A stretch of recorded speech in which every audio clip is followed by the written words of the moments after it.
LeGrant Taylor is a native of Anger, North Carolina, where he spent his early years growing up in an underprivileged neighborhood. LeGrant is a self-taught artist who uses oil on canvas to paint from the soul's eye. He describes his style as a unique blend of several different styles. I sat down with LeGrant to hear a unique perspective on his life and his art.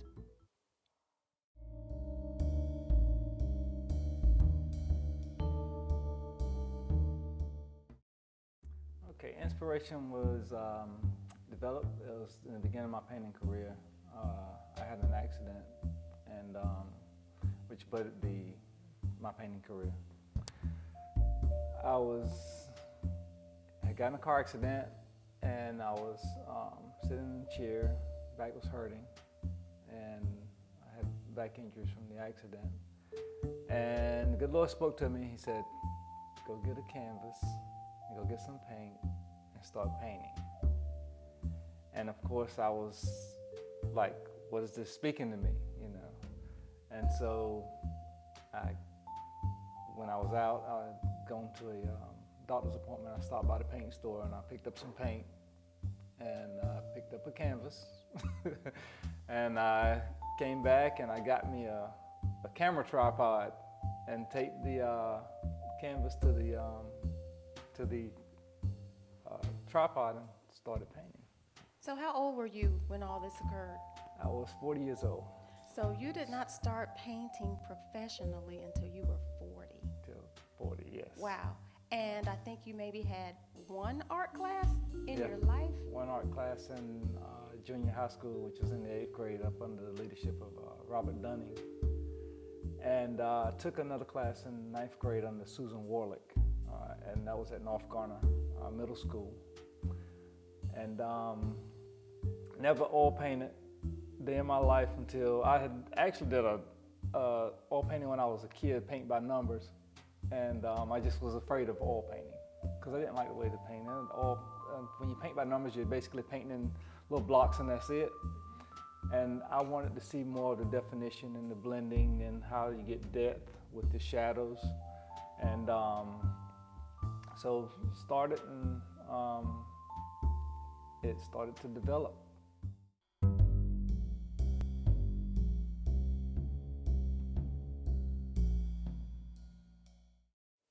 And so this inspiration picture actually has a sequel to it, let's say, called Kissable. Tell us about that kissable part that draws the audience in. Through my art, I try to basically bring the viewer into the actual painting. And the lips kind of seals the deal on the inspirational piece. That's like the inspiration was kind of like, you know, you get this inspiration and where does it come from and what does it take you to? Well, the inspiration, of course, came from God. It is definitely a gift. And so the kissable kind of seals the deal, and it's a sequel painting, but the top piece was probably done the inspiration was probably done in about a month, and the kissable was probably done in a week. Wow. Incredible. So when you are painting and you say the inspiration is coming from God, I'm interested in knowing, did that pain that you were experiencing go away? No. So you had to paint through the pain. I had to work through the pain. While I was actually painting, I had a hard time getting comfortable. And so when I started on the painting, I was able to get the concentration of the paint off. I would get in different positions, and I went through a lot of therapy. And eventually the pain did subside. Every now and then I still have some pains, but the paintings do help me to defer the pain.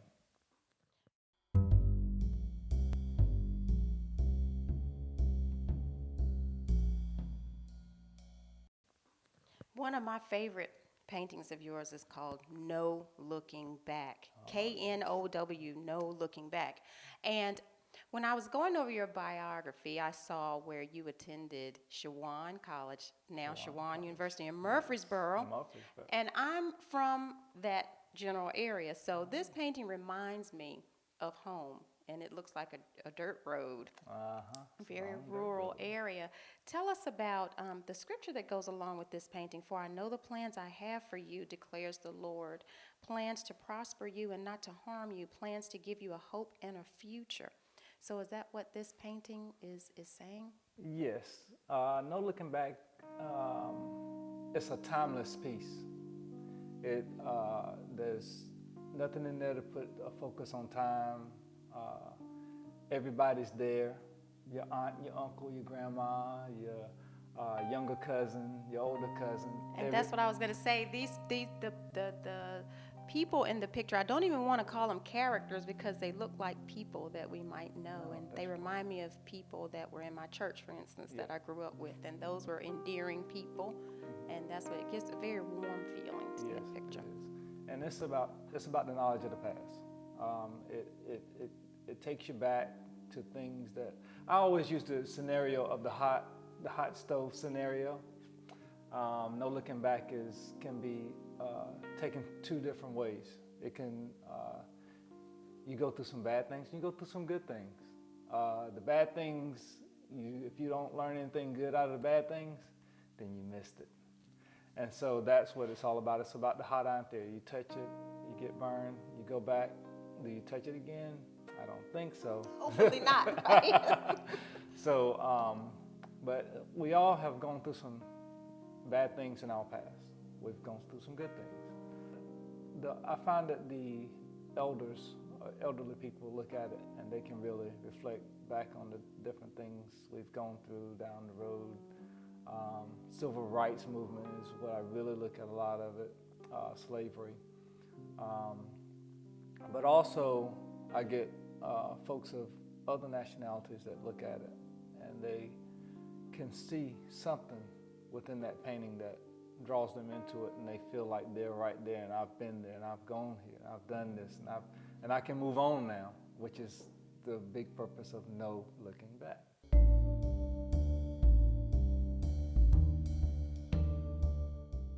Well, the reason why that piece is not signed is because the drum major is still evolving.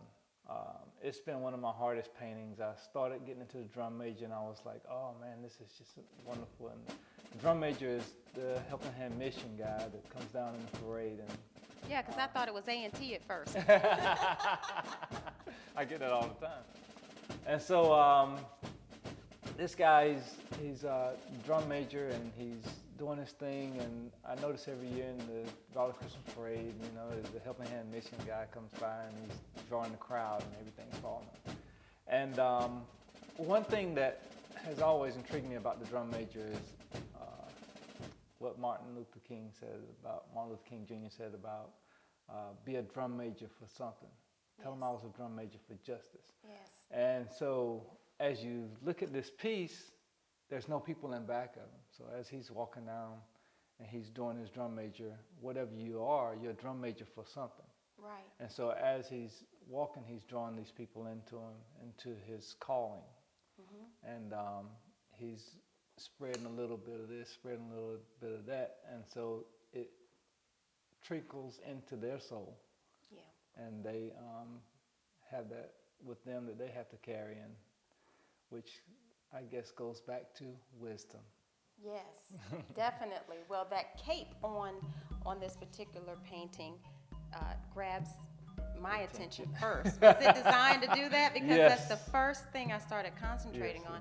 And then as we looked deeper into the picture, then I started to recognize, okay, this isn't a parade, we're not at a football game, something else going on here. Something else going on.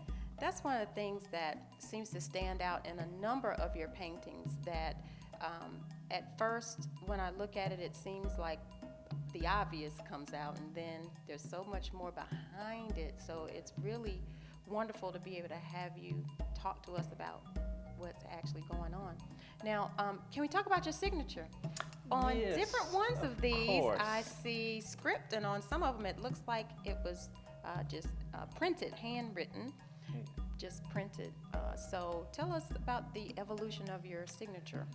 Well, I started out with the signature, and it just started bothering me, and I was like, people are not gonna recognize the signature, and they're not going to be able to read it.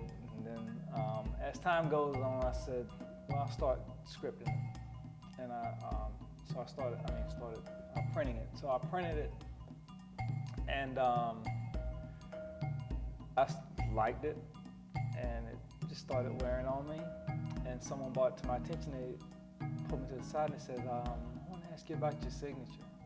And I was like, okay. She's like, why do you have some of them printed, some of them script? I said, well, I've been battling this fight about what I wanted to stick with, what I wanted to put as my stamp. And so we talked about it, and she said, well, I'm not, she didn't want to, she wasn't imposing, but she said, there's something to think about because that is something that you want to actually have as your stamp. And I said, I know you're right. And so I went back home and I thought about it. And so I ended up going with the script. And so from that day forward, all of my paintings will be signed with script. There's only very few of them with the printed. Well, those will definitely be collector's items, the ones that are printed.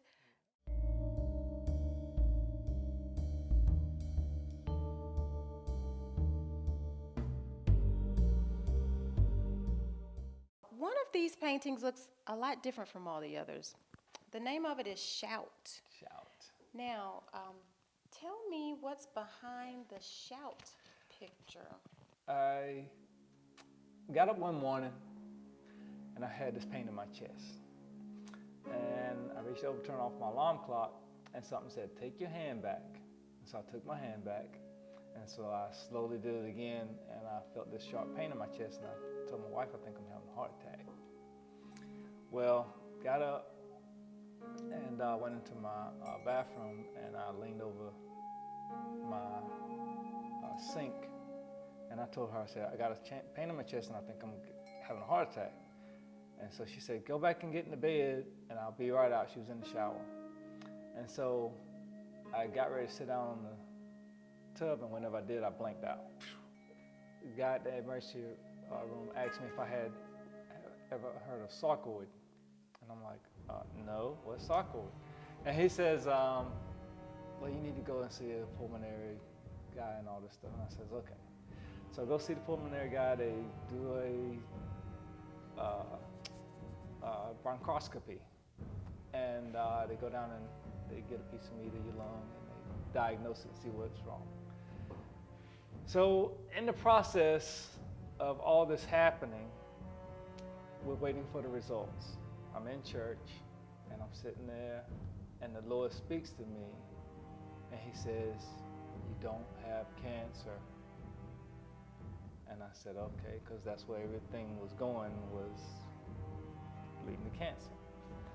And he said, you don't have cancer. And so I went into a shout. And so the shout, as you notice, if you look at the shout, there's a person praying. Yes. And then you have a rise of the shout. It comes out in the middle, and it's like the explosion of the shout. And it starts with the colors, give the intensities of the shout. And so you have some people that go into very mild shouts, and some that go into very hard shouts. And the shout represents the diagnosis that I got, which was sarcoidosis, which is not the greatest thing in the world, but it may be better than cancer. So they say it's the best of the two evils.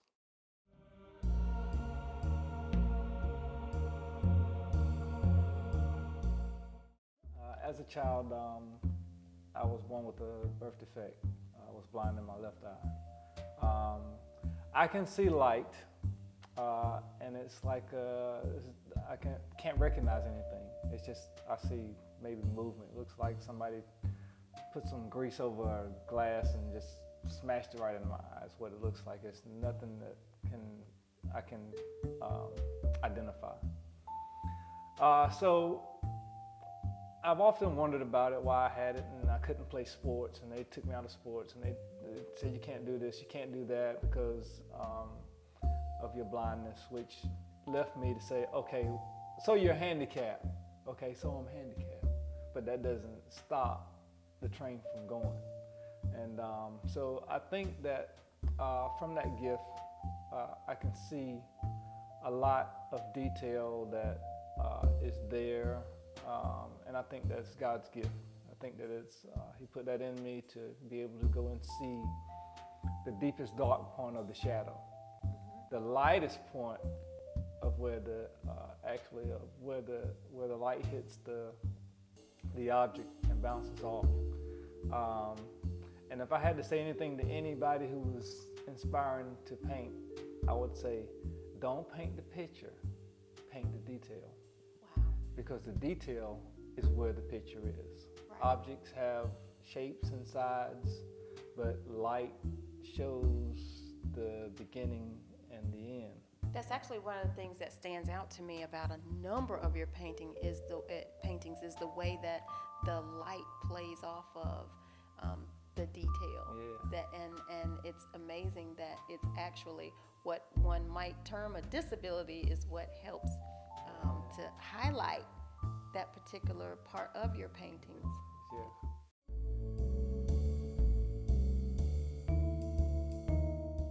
So what do you love most about being an artist? The thing I love most about being an artist is being able to have my boundaries. I can set my boundaries. I can get deep into the pictures and how can I say it? At this point, I've come to a statement that my paintings are sermons on canvas. Wow. So I want them to be able to preach to you and be able to say something to you to make you be able to feel and be in the moment and be able to feel like you were there and that it's actually part of you. So whenever I'm painting, I try not to paint something that would be obscene. Right. I want Because that would draw the audience in as well. That's right. I want the 2-year-old to come up and say, "Hey, mommy, I like this painting," Right. and I want the 99 to 105-year-old to come in and say, "I like this painting." So those are the people that I want to create. Or bring into my paintings, and I want them to be from that age level on down.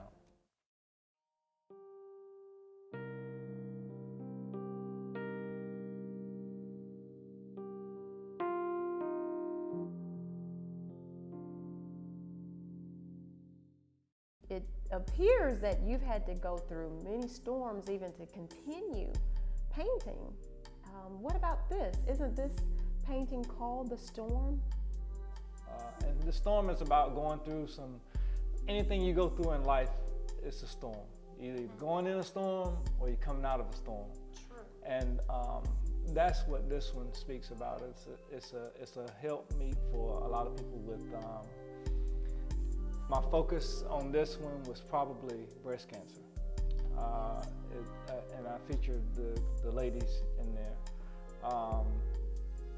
But my focus on it was trials and tribulations, the different things people have to go through. You got to go through that storm. You cannot stop in the middle of it and get off of this and break away. You got to go through it. And the results, the end results, are amazing because it's your testimony. Absolutely.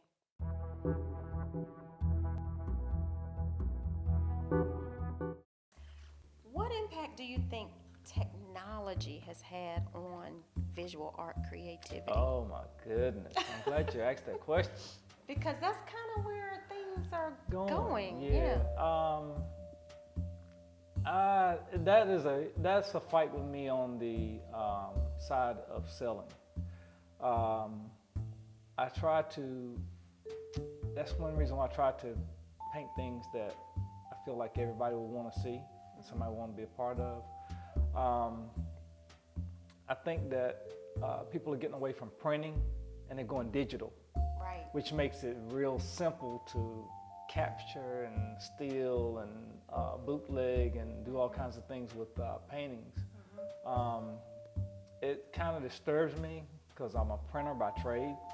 So I actually can press my own artwork, some of it not to a certain size, but I have one piece that I've pressed, which is the No Looking Back piece, which was the first piece, which is what I call a true work of art from beginning to all the way out of the press. So I actually printed my first piece.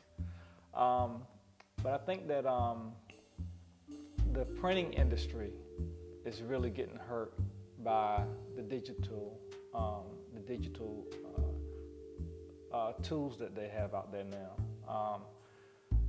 Although you can get high-end Z-Clays printings of your high definition prints of your originals. And is that what Z-Clay is?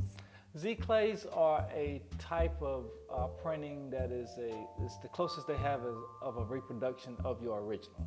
I see. At this And you point. have one here, Yes, this I have. beach scene. Yes, the beach scene, A Day at the Beach, and also the piece that's on display that you'll see today is also a Z-Clay.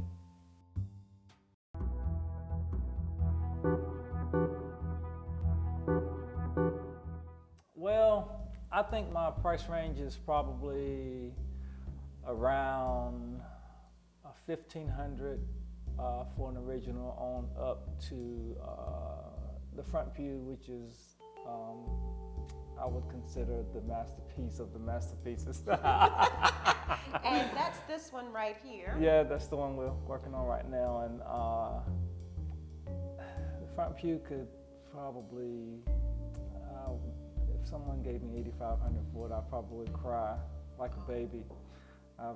This is going in my home. Now, one thing you told me about that front pew painting is that you actually took several different pictures. Yeah. It's a and created them? conglomeration. It's a conglomeration of about 50 different photographs. I work on the sound ministry at church, and I take photographs of everything that's going on and everything. And so this picture got inspired. I see what's going on, and it's like, you see all these people having a great time, and it's like, where do you go from there? And it's like, me as an artist, I have to put this out there and show where people are having a good time in church, and they're going for their callings, and to reach out the ministries in the church, to reach out to the world and bring them in so they can learn about the goodness of Jesus Christ. Amen.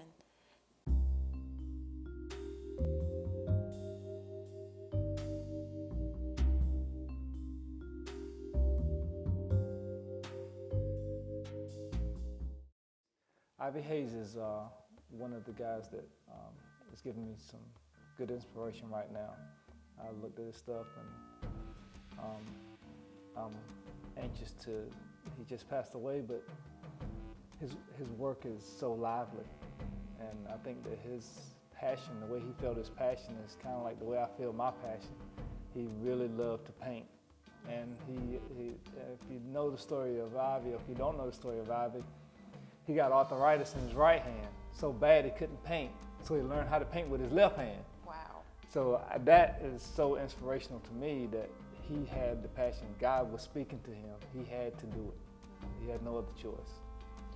So I have a philosophical question for you. Okay. Does art imitate life? Does life imitate art, or does it go around in a circle? I think art imitates life. I think it does go in a circle, but I think art imitates life. You have to give life to the canvas.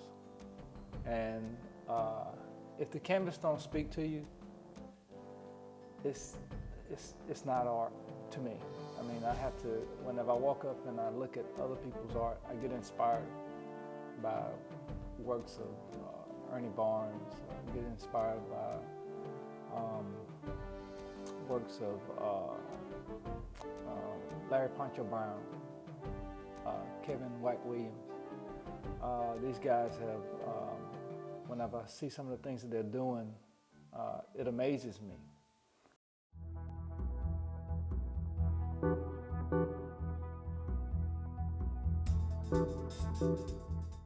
Now, there may be some young or even older, since you started when you were 40, some people who may want to paint. What would you give them as a piece of advice? The best piece of advice I can give them is to paint the detail. Stay with the detail.